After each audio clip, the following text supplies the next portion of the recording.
Once upon a time, in a faraway land, there was a tiny kingdom, peaceful, prosperous, and rich in romance and tradition.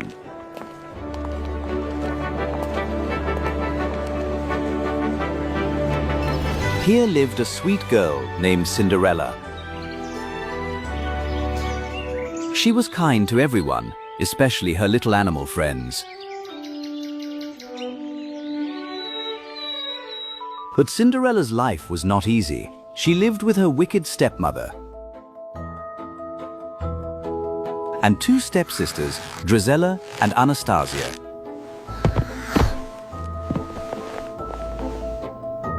They were jealous of Cinderella's beauty, so they treated her like a servant.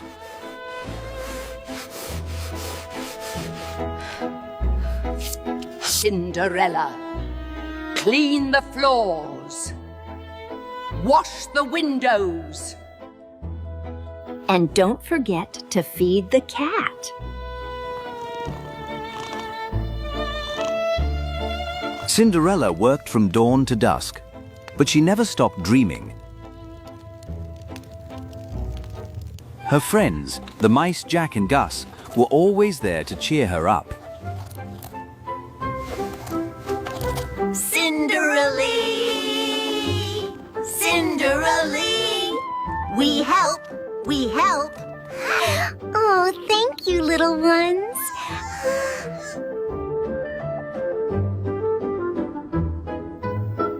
A dream is a wish your heart makes. And I believe my dream will come true someday. One day, a royal messenger arrived with a special invitation. The king was holding a royal ball. Every maiden in the kingdom was invited.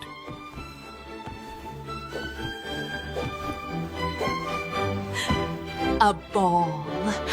I must find my silk dress.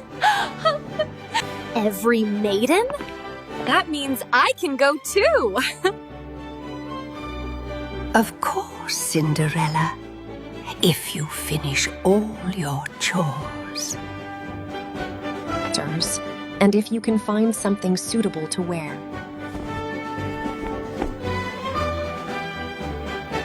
If. That was a very big word, but Cinderella smiled. She had an old dress of her mother's. She could make it beautiful. However, the poor girl worked so hard that she had no time to fix her dress.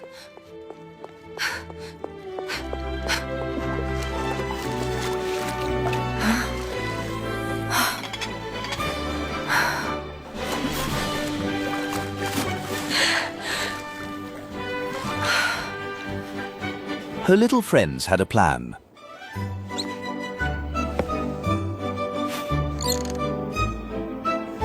The mice and the birds found ribbons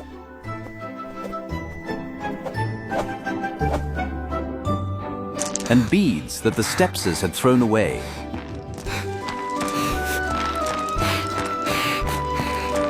We can do it! Stitch and sew, stitch and sew. When Cinderella returned to her room, she gasped. There stood her mother's dress, now lovely and new. She put it on and ran downstairs, her eyes shining with joy. Oh, look! I'm ready! Isn't it wonderful? You! How dare you wear that necklace? That's my sash! You thief!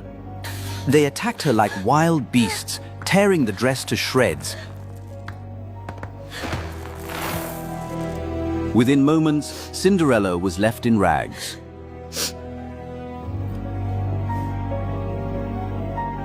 The stepmother smiled coldly and led her daughters to the carriage.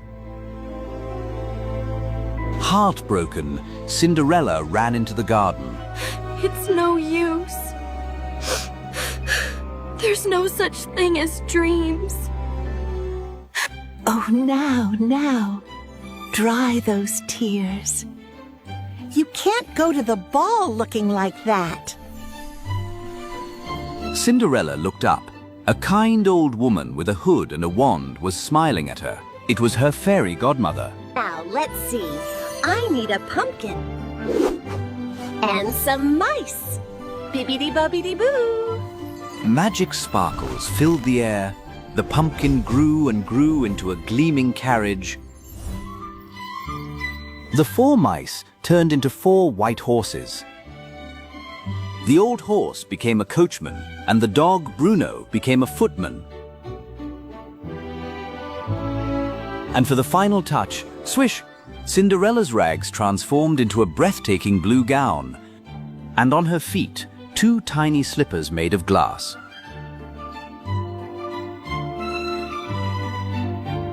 But remember, my dear, at the stroke of 12, the spell will break and everything will be as it was before. I understand. Oh, thank you. Thank you. At the castle, the prince was bored. He had bowed to 100 princesses, but none had captured his heart. Then he looked up. Cinderella stood at the top of the grand staircase. The room went silent. The prince walked past everyone else. May I have this dance?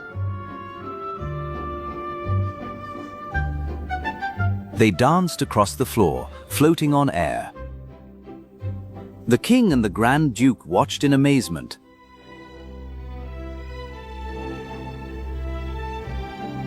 The stepsisters whispered, jealous of the mysterious beauty. They walked in the garden under the moonlight.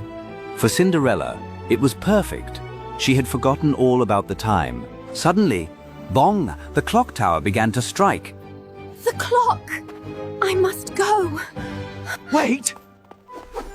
Why? Goodbye! She ran down the palace steps, losing one of her glass slippers. She jumped into the carriage just as the guards chased after her. As they raced home, the magic began to fade. The wheels turned back to vine, the horses back to mice.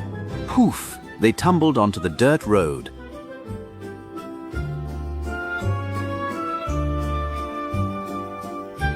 Cinderella was back in her rags,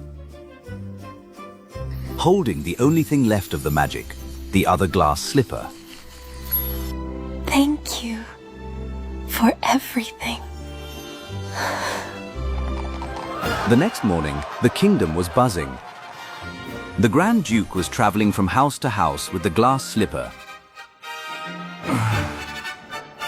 The prince would marry the girl whose foot fit the shoe. When the Duke arrived, the stepmother realized the truth. She quietly followed Cinderella to her room and, click, she locked the door. Click, she locked the door.